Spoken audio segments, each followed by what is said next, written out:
প্রিয় ভাইয়েরা, আপনারা জানেন 2000-এর বেশি শহীদের রক্তের বিনিময়ে আমরা এই নতুন বাংলাদেশ পেয়েছি।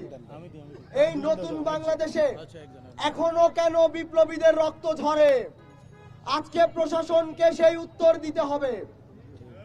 তারা আজকে যে সিহান সীমান্তদেরকে শহীদ হতে হয়, সিহান সীমান্তদের পরিচয় এটা নয় তারা প্রাইভেট বিশ্ববিদ্যালয়ের শিক্ষার্থী। তাদের সবচেয়ে বড় পরিচয় তারা বিপ্লবী, তারা আমাদের সহযোদ্ধা।